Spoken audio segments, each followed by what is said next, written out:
Hello, You Learn, You Turn listeners. We have a treat for you today. The following episode is from our sister podcast, The Path Forward, hosted by Augie. The podcast features interviews with people who have been in prison and jail and re-entered society and are ready to share their stories of hope. To learn more about Augie, listen to our You Learn, You Turn podcast that we did on January 4th with he in Hamilton, where he shared his story. And make sure you don't miss an episode of either The Path Forward or You Learn, You Turn. Please subscribe to Spotify, Apple Podcasts, or wherever you get your podcast. Like I said, you're in for a real treat. Welcome to the Path Forward podcast. My name is Augie Ghilarducci, and I'm the host. And I have a guest with me today, Dr. Chico Tillmon.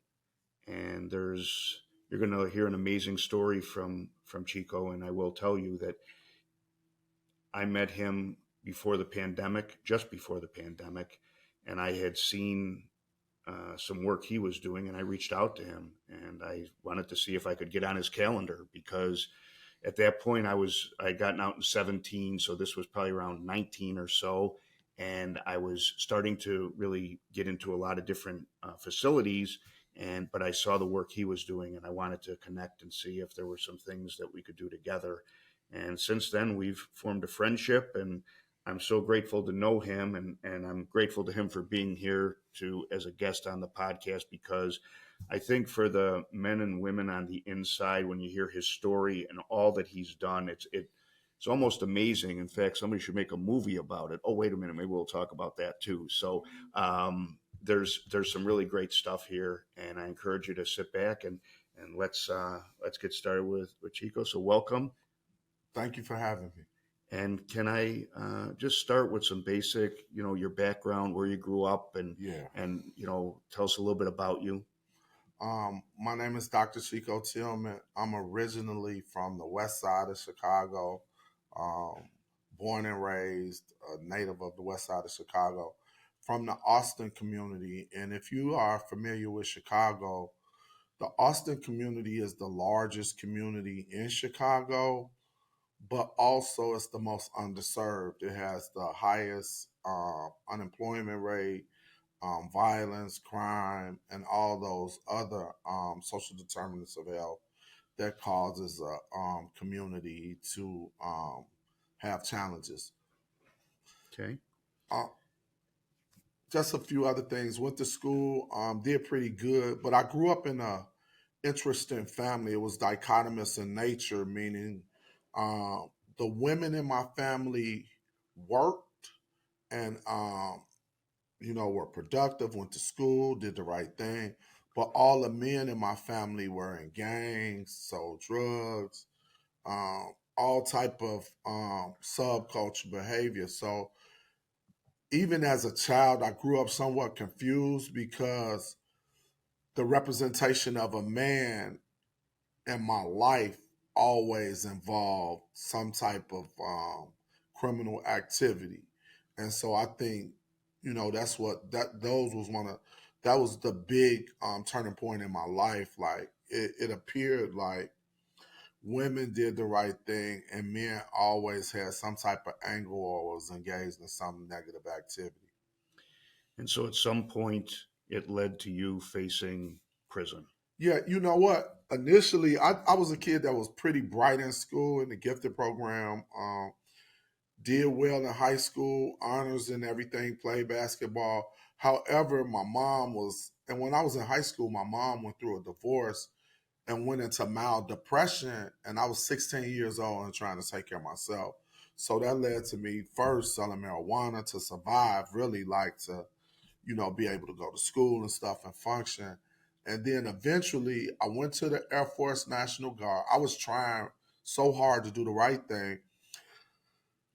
But it was during the crack epidemic, and many of my friends that I went to school with were making $10,000 and $20,000 a day, and here I was going to school in the Air National Guard, and on any given day I might have $50 to my name. So those opportunities uh, led me into a life of selling drugs, which eventually uh, led to me being involved in a conspiracy and going to a federal institution. And how long were you incarcerated? I was sentenced for 20 years and I did 16 years, 3 months in federal institutions. Can I ask some of the places that you were in during those 16 years? Wow. The first place I went to, of course, was MCC Chicago. I was in Minnesota. I was in Pekin. I was in Duluth. I was in Rochester. I was in Talladega. I was in Atlanta. So initially, I did my first 8.5 years in Pekin because Pekin was the closest institution to Chicago. However, Pekin was when I went to Pekin, it was really like a USP because it was during the time of the Oklahoma bombing, and two of the wings from Terre Haute were sent to Pekin. So it was the same mentality as a USP because they emptied out the USP in order to build Death Row and Terre Haute. So it was interesting to say the least. So, what I'd like to really talk with those that are watching this and their families, what are some of the things that, as you look back now, from where you're at, what you've achieved, what are some of the things that you did on the inside that contributed to you being able to get out and do wonderful things with your life? It my I'm gonna be honest, right? My process in prison was both productive and counterproductive. I think there are a lot of things I wish I had done, but the thing that really prepared me was really going to church and changing the way I think about life, getting a moral compass so that I I no longer had a desire to do things that will harm people. So my belief system changed.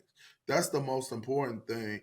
So now I was more conscious about the decisions I made and the impact not only it had on me, but also it had on my family. And I had this epiphany in church, in prison, because I was involved in a riot one time, and my mom had came and seen me, and she was like, "I'm done." She was like, "I love you. I'm gonna, make sure you have some money on the books when I can." But she said, I can't continue to come see you, and you involved in all of this foolishness." And at that point, I had lost my dad. My dad had died. My grandmother on my father's side had died, and all I had was my mom. And I said, I can't lose my mom. So I said, I got to change my life. And it was at that moment that I fell on my knees and I asked God to change me. And believe it or not, my prayer from that point on wasn't to come home. It was, God, don't send me home the same way that I came in. And I began to change the people I hang with. I began to hang around people who had a desire to do the right thing. I began to hang around people that were in church and people that were positive, as opposed to hanging with people who still wanted to talk about what they did that was negative in the street, or still were talking about negative things they wanted to do out. That's the biggest thing I did was that. And also, I began to take a few classes. I say, you know what? I got to start taking classes. But the biggest thing, one of the things that really helped me was fighting my case. And the reason why I say that, even though I didn't win, uh, the rigor of reading for hours in the law library and shepherdizing cases built mental stamina so that when I came home, it allowed me to progress in school because I was already used to reading and trying to understand things that were difficult. Wow, a lot of stuff there, right? So, I one of the things that we talk about is the law of attraction, And so when you're talking about, you start to change the people that you associate with and what have you, it's kind of like that what we put out there is what comes back. If you're viewed as a positive person that's serious about getting on with your life, those are the people that are going to want to associate with you.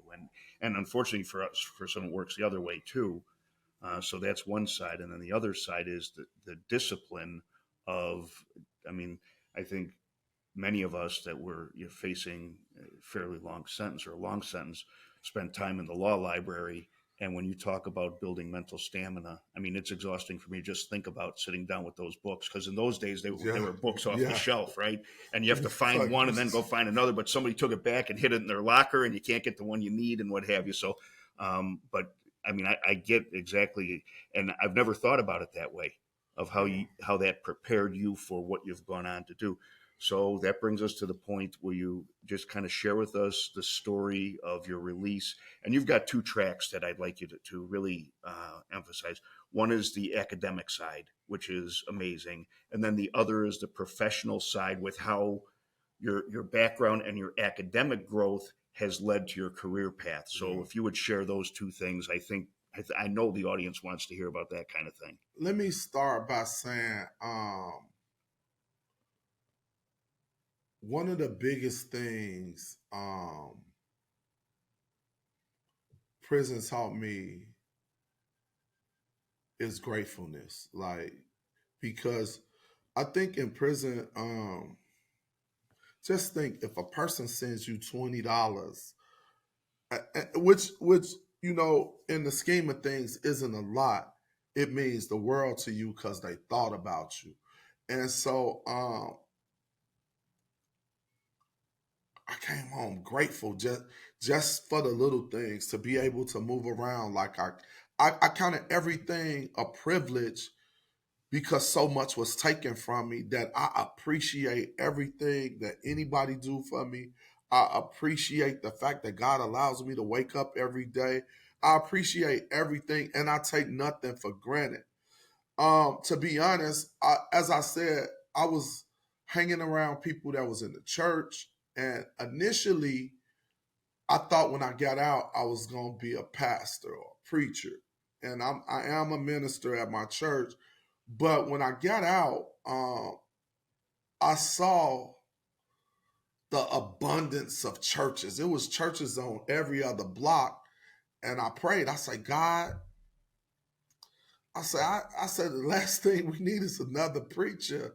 I say, to compete with all these churches. I say, some churches 2 doors from one another.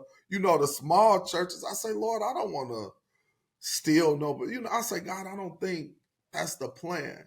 And it was a situation where it was one of the guys that was my cellie. I was going to see him in Chicago on the west side, and another guy that I grew up with were involved in this kind of gang war, and people had got shot on both sides. And I was like, what? And by me caring about both people, I was able to mediate the situation because I had relationships with both people. And, and when I did it, I thought nothing of it. I thought that was just the right thing to do. 2 people, you care about it.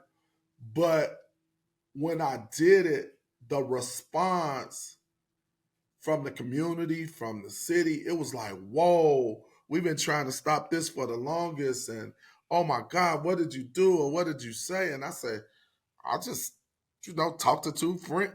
And it was almost as if my purpose found me, because I had never heard about violence prevention. I had never heard about ceasefire or cure violence. And from there, the euphoria, and when they explained the magnitude of what I did, had you not stepped in, people would have continued to die. It began to settle on me, and I was like, this is what God has for me to do. And initially, I was a violence interrupter, just mediating gun violence. I was trained by the University of Illinois at Chicago and ceasefire. But to be honest, I always been a leader in everything I did, and I had all these type of ideas. But they weren't listening to me. They were like, okay, you just interrupt violence. And I asked one of my colleagues and coworkers. I was like, what does it take for them to, you know, at least listen to something? He said, you got to go to school. And I was like, that's it? So it was right after I heard that, immediately I enrolled in school at Northeastern Illinois University and began my track to going back to school because I thought it was important that I be heard. And just being transparent, it was hard as hell because I don't want people. I think what people in the world do that's a disservice to people who are still inside is create this fiction about you gonna come home, you gonna get a job, it's either it's gonna be okay or it's doom and gloom, no in between. It was hard. I worked 2 jobs and went to school and took 5 classes. But the rigor of prison, meaning structured and going, he got it, and the bell ringing at a certain time, control movement, prepare you for that because really it was like control movement. I go to work at this time, I gotta be here at this time, and it was systematic, and I just did what I had to do because what I saw is a future, and I said there's only 2 pathways to really success. One is education, the other is experience. I said the challenge with experience is typically with any job, they might want 10 years of experience for a bachelor's degree. And I say it's easier to do 4 years in school than to wait 10 years for a promotion. So I chose the educational route. Went to Northeastern, as I said. I remember the first time going in there for financial aid, and they said, how many classes you want to take? I said, I want to take 6. And the lady was like, you're not going to get no more financial aid if you take over 4. I was like, in my mind, I was like, no, I got to take 6 because losing 16 years, 3 months, you feel so behind. And I was 41 at the time. And I was like, I don't have time to go to school for 15 or 20 years just to say I got a degree. I want to be able to utilize it. So I was taking 6 class. I took 6 classes. Then I started taking 4. And I graduated with a 4.0 and graduated summa cum laude, #1 at my school. But I was serious too. I think the difference between when you're young and when you're older is when I was young, sometimes you go to school, you're not paying attention. But when you're older, if I'm here, I'm paying attention to the teacher. I'm focused. I'm locked in. I'm doing what I'm supposed to do to pass. And, I did it in like 3 years.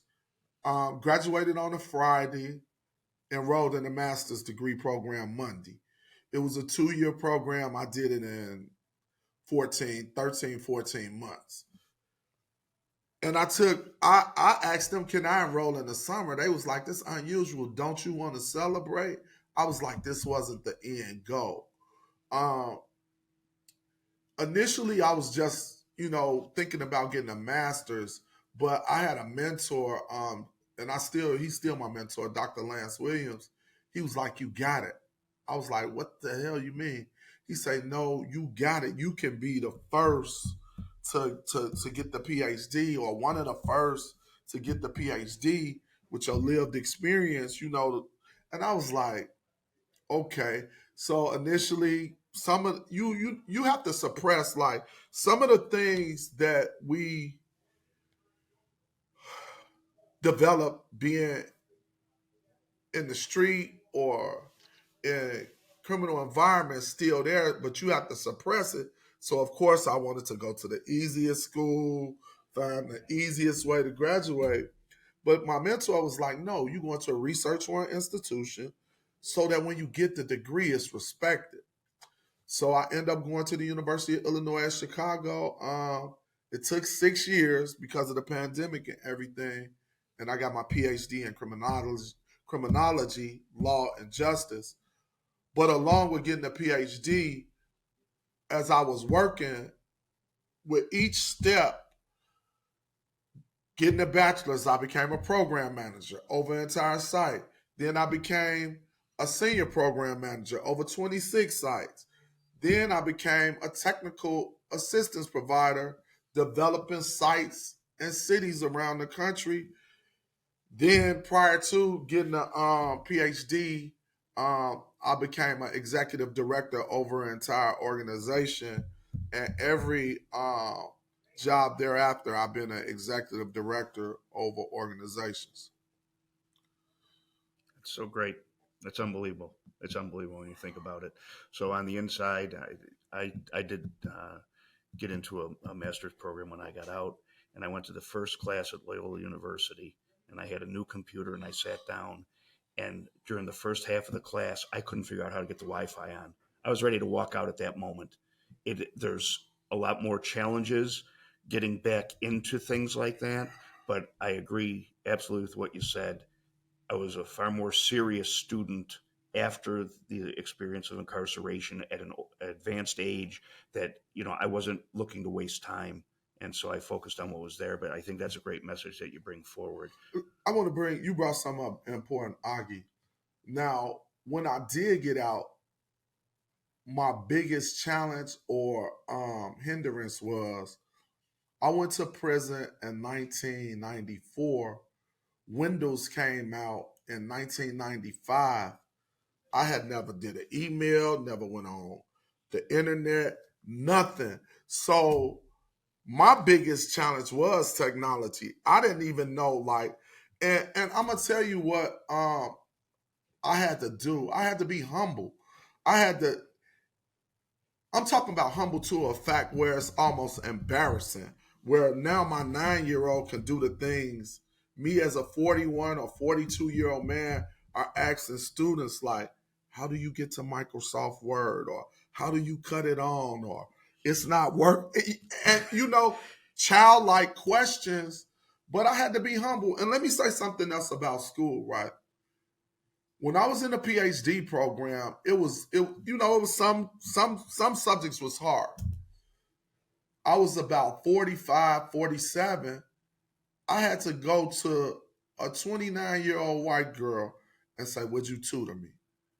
So I want you to know, in order to get here, I had to have humility because I had never taken statistics and I couldn't really understand it. And the speed and the pace of the class was rapid, and they wasn't gonna stop to teach one person. So I said, would you tutor me? I said, I'll even pay you. And I was so blown away when she took the time. She said, of course, and walked me through. So it was so many people that helped me along the way, but I had to have the humility to be able to ask people and be able to say, I just don't know how to do it.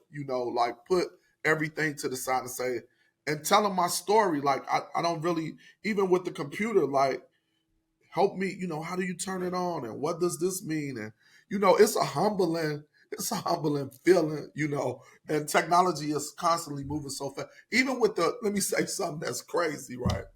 Even with the text messaging, I was so far behind, right? Most people used to drive me crazy. I would send a text like a letter, tell them everything, and they would just say, K. I would be so livid and ready to throw the phone. What does that mean? And they would say, no. And then it took somebody to sit me down. No, a text is like a conversation. You got to say one thing, then they say one thing. They say go back and forth. But initially, everything I wanted to say would be in this long text, and they would just put K or LOL or something. And I'm like, what? I didn't know what none of the acronyms mean. So those are the little things that you got to get over. But one thing I want to say, right, in my belief system and in my heart, I think people who are system impacted or on the inside are the most brilliant, innovative people on the planet.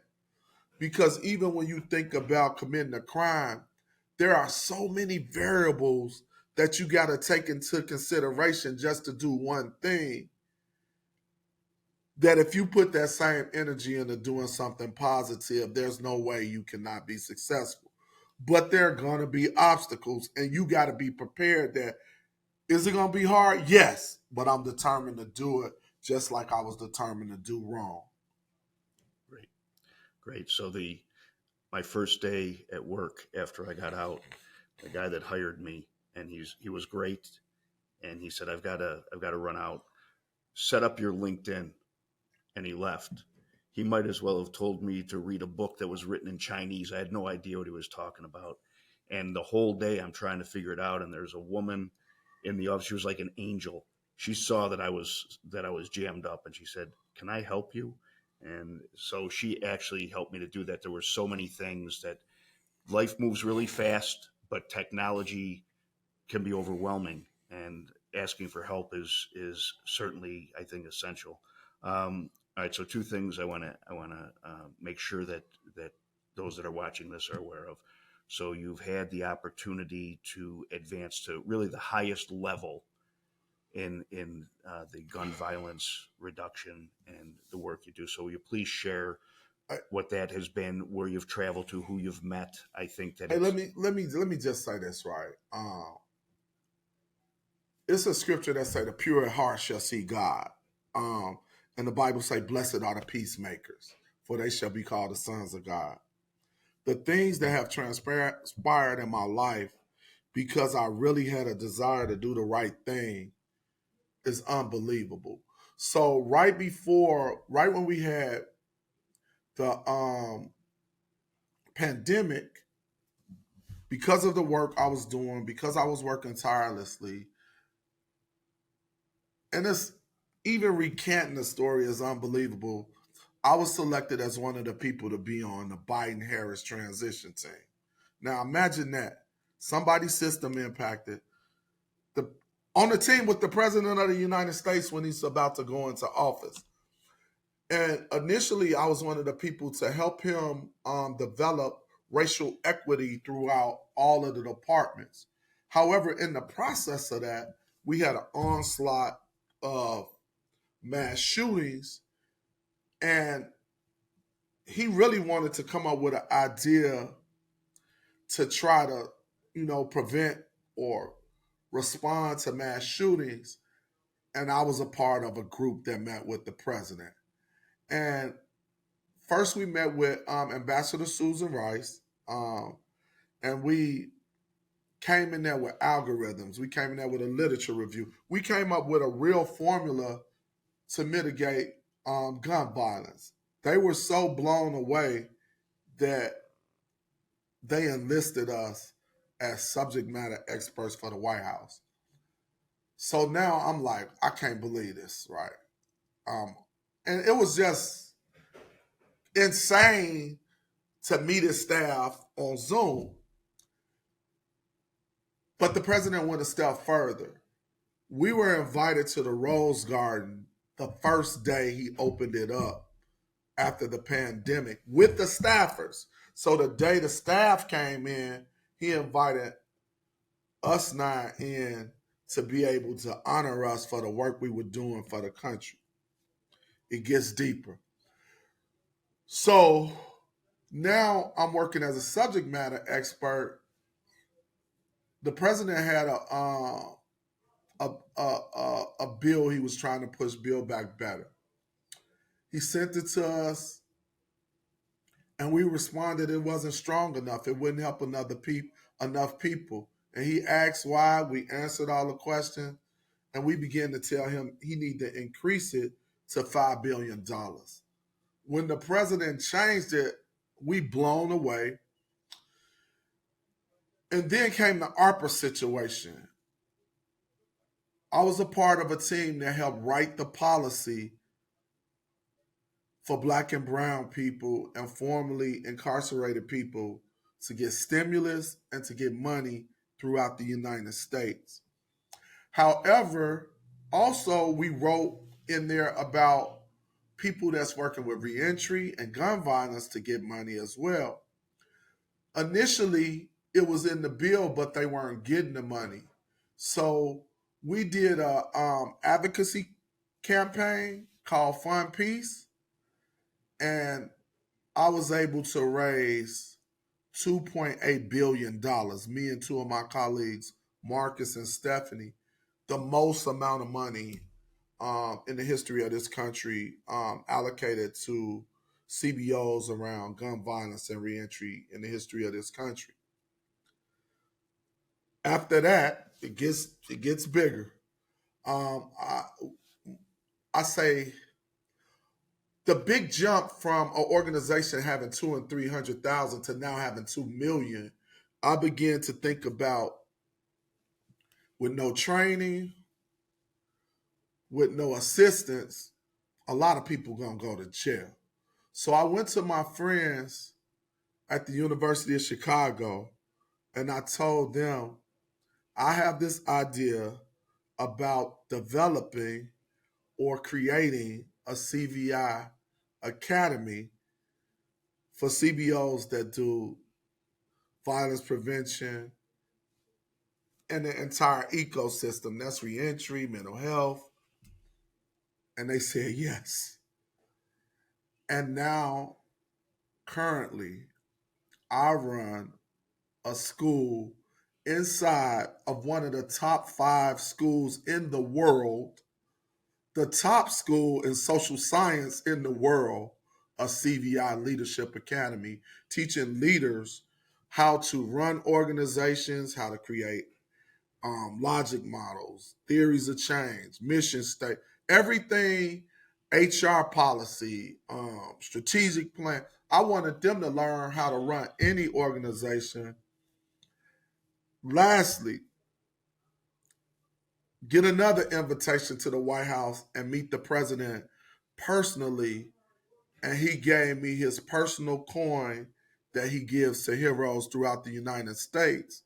And currently, now I'm invited to go to the vice president's Christmas party on Monday. And on Thursday, the president invited me to his Christmas party. So to say that my life is indescribable right now and I wake up in disbelief is an understatement, but it just shows if you committed what God would do. I told you the story is amazing. And I'd like to ask one more thing of you. So it's just you talking to the men and women on the inside and their families. And you had mentioned before that you would have done some things differently. What advice would you give to those on the inside where they're going through the dark times, the lonely times, but to help them to really think about what life can be like after this ends? I think the biggest shift in society is that if you can do something, there will be an opportunity. So this is my advice to people that's still inside. I wish, even if I'm not going to do it professionally, I had took a trade. It even saves money. I'm saying learn something, carpentry, plumbing, because now you have a vehicle to sustain you as you go through whatever else you desire to do. Even if you want to be an entrepreneur, now you have something to help you go down that pathway.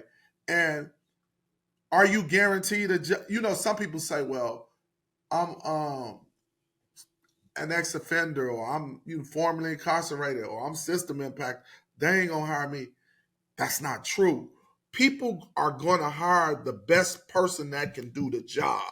When you get out, if a person never been to prison, come and try and paint a house and can't paint, the person not gonna say, well, I'm going with the person that can't paint because you still have to be good. So take it serious in there. That's what I'll tell you. If you get out and you took carpentry or plumbing or HVAC and you can't get a job out here, it's not because you've been formerly incarcerated. It's because you was slacking and really didn't learn how to do it. When you come home, if you're great at some barbering, people are going to give you an opportunity.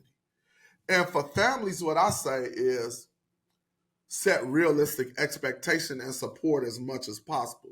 Now, that support should be with time, talent, and treasure. I'm saying, even if the finances ain't there, it takes nothing to send a card or to write, or to talk to somebody on the phone, or to be the bridge to ensure that they talk to their children. It's little things. The things that people did for me in prison, I hold dear to my heart today, and there's nothing I wouldn't do for people like that. And I'm gonna tell you, if you just keep those principles and begin to build a regimen of working hard, the same way we do when we go to the weights every day, I take that job serious, because that job can turn into a fortune when you get home. You could start off as a master plumber and come home and own your own plumbing company, or a master carpenter and come home and own your own construction company. But you have to be great at what you do. So I would take pride in what I do in there, not thinking I'm working to build. You hear so many mixed messages. You building the prison? Hell no, I'm learning a trade. So when I get home, I'm gonna take everything they teaching me and go home and build me a house. So I would change the way I think about my condition and family. I would just have an open mind, because just because a person had one lifestyle, people change. It's no way you the same person at 20 that you are at 40. So regardless, because some people say, well, people ain't gonna never change. It's People have to change. Like the way life is set up, people are going to change. And you want to support people changing in a positive way by continuously pouring positive things into them. That's what I would say. The one thing that I had that's been constant is my mom in my life. And at times, as I told you, she was hard. But once I got my act together the last 5 or 6 years, my mom started coming back to see me once she seen and recognized that I had changed. So it was some tough love, but it worked out. So I say, man, be confident. And it's people like me and throughout the entire country, like Augie, that's here to help you. So don't think I ain't got nobody. Yes, you do. You got an army of people that have kindred spirits that are waiting on you. We love you, and we here to help you transition back into life. Thank you. Thanks for being here.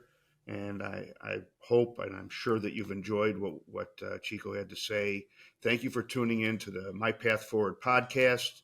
We look forward to seeing you on a future one. Thank you.